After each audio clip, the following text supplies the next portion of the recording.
ইসলামী ঐশী বাণী প্রচারের জন্য সুদূর ইয়েমেন থেকে কিশোরগঞ্জে আগমন ঘটে প্রখ্যাত সুফি সৈয়দ আহমেদের। তিনি কিশোরগঞ্জ শহরের সাহেব বাড়িতে এসে বসতি স্থাপন করেন। 1828 সালে নরসুন্দা নদীর উত্তর তীরে নিজের দান করা জমিতে ঈদের জামায়াতের আয়োজন করেন সাহেব বাড়ির এই পূর্বপুরুষ। শোলাকিয়া ঈদগাহের প্রথম জামায়াতের ইমামতিও করেন সুফি সৈয়দ আহমদ নিজেই। ইতিহাসবিদদের মতে মোনাজাতে তিনি প্রচুর মুসল্লির আগমন প্রকাশে সোয়া লাখ কথাটি ব্যবহার করেন।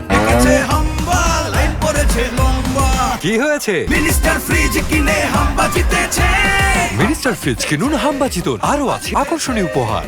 কাতার গণনায় সেদিন জামায়াতে 1,25,000 অর্থাৎ সোয়া লাখ মুসল্লি উপস্থিত হয়েছিল। কালের বিবর্তনে সোয়া লাখ থেকে শোলাকিয়া ঈদগাহ নামে পরিচিত পায় এই ময়দান। এরপর থেকেই শোলাকিয়া ঈদগাহ ময়দানের ঈদের জামায়াতে দেশি বিদেশি লাখ লাখ ধর্মপ্রাণ মুসল্লির ঢল নামতে শুরু করে। বিশেষ করে ঈদুল ফিতরে 5 লাখ থেকে 7 লাখ পর্যন্ত মুসল্লিরা এই ঈদগাহের ঈদের জামায়াতে অংশ নেন বলে ধারণা করা হয়। তবে সেই তুলনায় ঈদুল আজহায় মুসল্লির সংখ্যা কম থাকে।